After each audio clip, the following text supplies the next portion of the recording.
السلام عليكم ورحمة الله، برحب بكل اللي بيشوفنا ويتابعنا على قناة حياة أسماء. النهاردة هنعمل فيديو سريعا عن أسعار الطيور.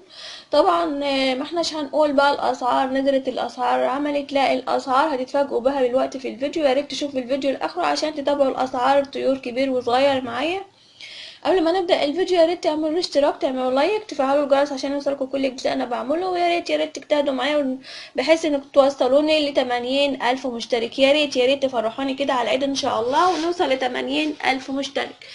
هنبتدي بأول حاجة طبعا الفراخ البيضة أو الكتاكيت البيضة في المعمل. الكتكوت الأبيض فرز أقوله عامله 8 ونص، الساسو عامله 5 ونص، البلدي عامله 3 ونص، الفيومي عامله 5 جنيه.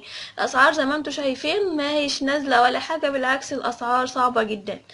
هنروح للأسعار البط الفرنساوي ب6 جنيه، البط المسكوفي ب13 جنيه، البط البغالي ب12 جنيه ونص.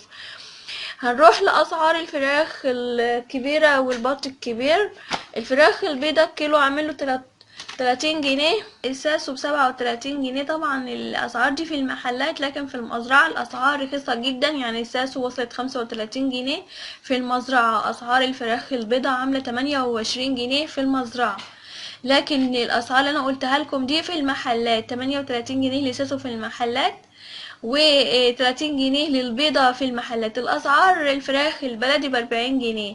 أروح للبط السوداني ب40 جنيه، المسكوفي ب40 جنيه، البغالي ب37 جنيه. دي قايمة بأسعار طيور كبيرة وصغيرة.